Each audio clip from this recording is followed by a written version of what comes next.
to my channel. So today's video is going to be a little bit different. I decided I'm going to show you how I make my cash envelopes because it's super fun and super easy. So let's just jump right into the video. So the first thing you're going to need is some scrapbook paper that you are a fan of or you think is super cute, along with a ruler, some tape, a pencil so you can mark on the scratchbook paper. Why do I keep saying scratchbook? Scrapbook paper, along with some, along with a Sharpie, so you are able to write on the little sticker of what the envelope is, and some scissors.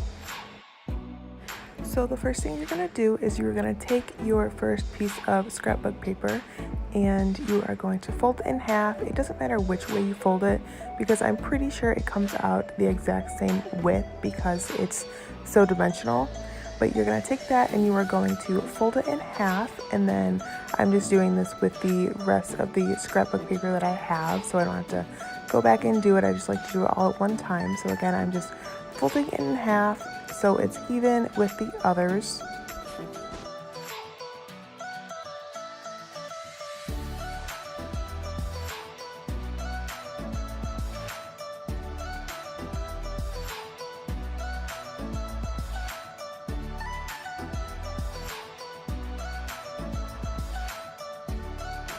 The next thing I do is I take my ruler and I mark a 7.5 inch mark on the scratchbook, there it is again, on the scrapbook paper, and then I take the others and I line it up so I can mark them all at the same time so I know that they're the exact same length.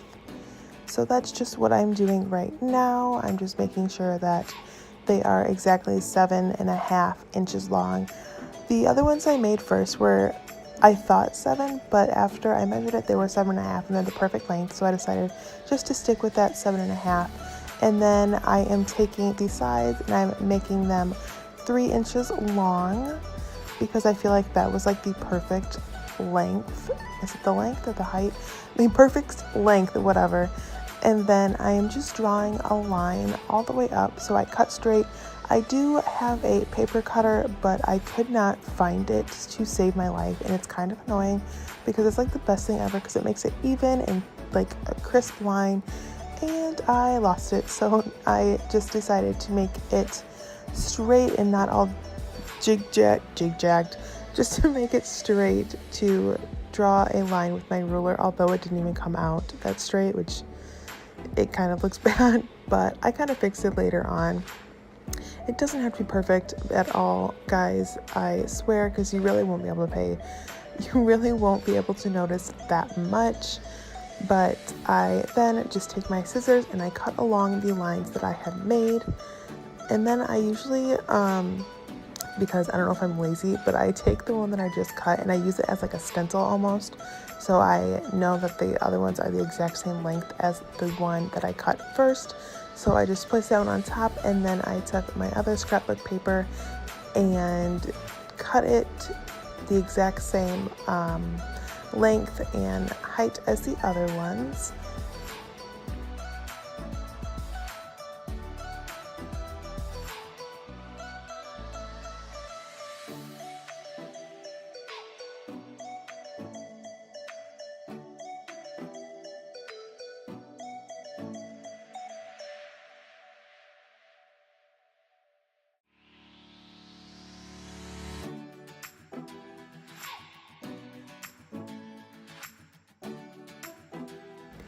So the next thing I'm gonna do is I'm actually gonna take some packing tape, which you can do two things. You can do the thing that I'm doing, and I'm just taking the tape and I'm literally just placing it on that paper as like a lining, like what is that called, like laminating. But I did not have a laminator with me. I could have taken it to work and done it, but I was really impatient the first time I made them, so I kind of got creative and I was like, oh, I will just use some packing tape, and it works just as great, guys. So don't worry if you don't have a laminator, you can just use some Scotch packing tape and it'll work out the exact same, I promise. So I'm just taking that and I'm just laying it on the scrapbook paper. And then what I usually like to do is, see how I just folded that end over? I kind of like to keep the ends on one side. Not that you can even notice, but sometimes I forget. But I don't know if that's just me. I just like all the ends on one side, so I kind of have like a more crisp side. Again, although you can't even tell that it's tape, it honestly looks like it's laminated, I swear to you, because I wasn't sure how it was going to turn out the first time. But then I just like to fold in the top half, so the top gets covered with that tape too, so it's like it's laminated as well. But that's pretty much it. And then just am taking my other scrapbook papers and doing the exact same thing, just taking that tape, laying it right on top, and then you just flip it over and fold over the sides onto the back. And it's super easy, and I thought it was going to take me a while, but it's honestly, once you do the first one and you get it down, it's really, really easy and fast. And it doesn't have to be perfect. You can lay them over each other, because you honestly won't be able to tell. Like I'm doing with this one, I put another layer on top because the piece I had made was not long enough to cover the whole entire back, but you can't even tell there's two pieces on there, and it really looks like it's laminated, you guys, I promise. So don't worry if you don't have a laminator. You don't need it, just use some tape. So then I'm just going to be taping up the rest of the cash envelopes that I had made.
So that's pretty much it, guys, for the cash envelopes. You can either leave them like that, or you can take it a step further and you can label them on what you're gonna be putting inside. So that's what I like to do, because I have so many I cannot remember which one is which to save my life. So I just take some little stickers and I place it on there. And the good thing about this is you can peel it off if you want to use the envelope for something different, but you just place the little sticker on there and you label it. So like, for example, this one is going to be travel. That's also why I decided to pick this scrapbook paper, because obviously it's got airplanes on it, so traveling, duh. But then you just take the Sharpie and you write on it what the envelope is for. Like this one, I want to say is toiletries. It's just a lot easier than trying to look inside and figure out what it's for. I don't know if that's me, but it's just a lot easier to label it. But that is about it for this video, you guys. I really, really, really hope you guys enjoyed. I've never done a video like this, but I hope you guys again enjoyed, and I will see you in my next video. Bye, guys.